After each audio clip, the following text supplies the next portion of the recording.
रामधन नाम का एक पुराना व्यापारी था जो अपनी व्यापारी समझ के कारण दोनों हाथों से कमा रहा था। उसको कोई भी टक्कर नहीं दे सकता था। वो दूर दूर से अनाज लाकर उसे शहर में बेचता था, उसे बहुत सा लाभ होता था।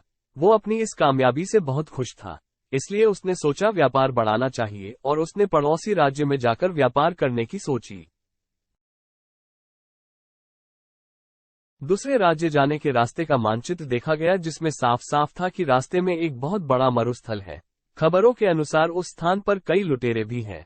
लेकिन बूढ़ा व्यापारी कई सपने देख चुका था। उस पर दूसरे राज्य में जाकर धन कमाने की इच्छा प्रबल थी। उसने अपने कई किसान साथियों को लेकर प्रस्थान करने की ठान ली। बैलगाड़ियां तैयार की और उस पर अनाज लादा। इतना सारा माल था जैसे कोई राजा की शाही सवारी हो। बूढ़े रामधन की टोली में कई लोग थे जिसमें जवान युवक भी थे और वृद्ध अनुभवी लोग जो बरसों से रामधन के साथ काम कर रहे थे। जवानों के अनुसार अगर इस टोली का नेतृत्व कोई नवयुवक करता तो अच्छा होता, क्योंकि यह वृद्ध रामधन तो धीरे धीरे जाएगा और पता नहीं उस मरुस्थल में क्या क्या देखना पड़ेगा।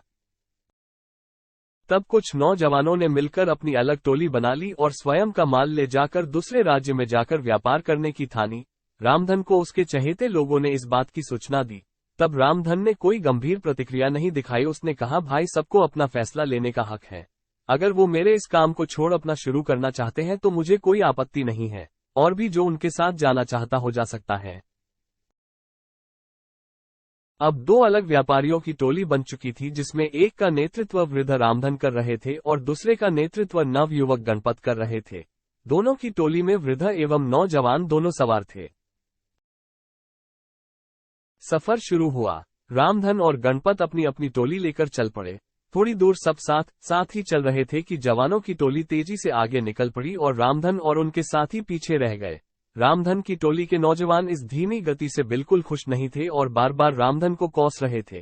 कहते कि वो नौजवानों की टोली तो कब की नगर की सीमा लांघ चुकी होगी और कुछ ही दिनों में मरुस्थल भी पार कर लेगी, और हम सभी इस बूढ़े के कारण भूखे मर जाएंगे। धीरे धीरे रामधन की टोली नगर की सीमा पार करके मरुस्थल के समीप पहुंच जाती है। तब रामधन सभी से कहते हैं, यह मरुस्थल बहुत लंबा है और इसमें दूर दूर तक पानी की एक बूंद भी नहीं मिलेगी, इसलिए जितना हो सके पानी भर लो। और सबसे अहम, यह मरुस्थल लुटेरे और डाकुओं से भरा हुआ है, इसलिए हमें यहाँ का सफर बिना रुके करना होगा। साथ ही हर समय चौकन्ना रहना होगा। उन्हें मरुस्थल के पहले तक बहुत से पानी के गड्ढे मिल जाते हैं जिससे वे बहुत सारा पानी संग्रह कर लेते हैं। तब उनमें से एक पूछता है कि इस रास्ते में पहले से ही इतने पानी के गड्ढे हैं, हमें एक भी गड्ढा तैयार नहीं करना पड़ा। तब रामधन मूंछों पर ताव देकर बोलते हैं, इसलिए तो मैंने नवजवानों की उस टोली को आगे जाने दिया। ये सभी उन लोगों ने खुद के लिए तैयार किया होगा जिसका लाभ हम सभी को मिल रहा है। ये सुनकर कर टोली के विरोधी साथी खिंचवा जाते हैं और अन्य रामधन के अनुभव की प्रशंसा करने लगते हैं। सभी रामधन के कहे अनुसार बंदोबस्त करके और आराम करके आगे बढ़ते हैं। आगे बढ़ते हुए रामधन सभी को आगाह कर देता है कि अब हम सभी मरुस्थल में प्रवेश करने वाले हैं, जहां ना तो पानी मिलेगा, ना खाने को फल और ना ही ठहरने का स्थान, और यह बहुत लंबा भी है, हमें कई दिन भी लग सकते हैं। सभी रामधन की बात में हामी मिलाते हुए उसके पीछे हो लेते हैं। अब वे सभी मरुस्थल में प्रवेश कर चुके थे, जहां बहुत ज्यादा गर्मी थी, जैसे अलाव लिए चल रहे हो। आगे चलते चलते उन्हें सामने से कुछ लोग आते दिखाई देते हैं। वे सभी रामधन को प्रणाम करते हैं और हाल चाल पूछते हैं। उनमें से एक कहता है, आप सभी व्यापारी लगते हो, काफी दूर से चले आ रहे हो, अगर कोई सेवा का अवसर देंगे तो हम सभी तत्पर हैं। उसकी बातें सुन रामधन हाथ जोड़कर कह देता है कि भाई, हम सभी भले चंगे हैं, तुम्हारा धन्यवाद जो तुम सभी ने इतना सोचा। और वे अपने साथियों को लेकर आगे बढ़ जाते हैं।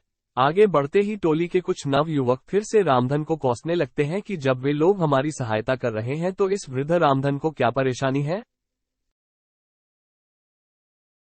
कुछ दूर चलने के बाद फिर से कुछ लोग सामने से आते दिखाई देते हैं जिनके वस्त्र गिले थे, और वे रामधन और उसके साथियों को कहते हैं कि आप सभी राहगीर लगते हो और इस मरुस्थल के सफर से थके लग रहे हो।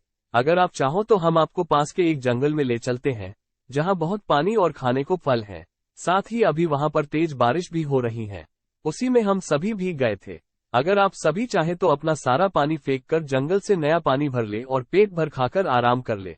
लेकिन रामधन साफ ना बोलकर अपने साथियों से जल्दी चलने को कह देते हैं। अब टोली के कई नौजवानों को रामधन पर बहुत गुस्सा आता है और वे उसके समीप आकर अपना सारा गुस्सा निकाल देते हैं और पूछते हैं कि क्यों वे उन भले लोगों की बात नहीं सुन रहे और क्यों हम सभी पर जुल्म कर रहे हैं। तब रामधन मुस्कुराते हुए कहते हैं कि वे सभी लुटेरे हैं और हमसे अपना पानी फिकवाकर हमें निसहाय करके लूट लेना चाहते हैं और हमें यही मरने छोड़ देना चाहते हैं। तब वे नवयुवक गुस्से में दांत पिसते हुए कहते हैं कि सेठ जी, तुम्हें ऐसा क्यों लगता है? तब रामधन कहते हैं कि तुम खुद देखो, इस मरुस्थल में कितनी गर्मी है। क्या यहाँ आसपास कोई जंगल हो भी सकता है? यहाँ की भूमि इतनी सूखी है कि दूर दूर तक बारिश न होने का संकेत देती है।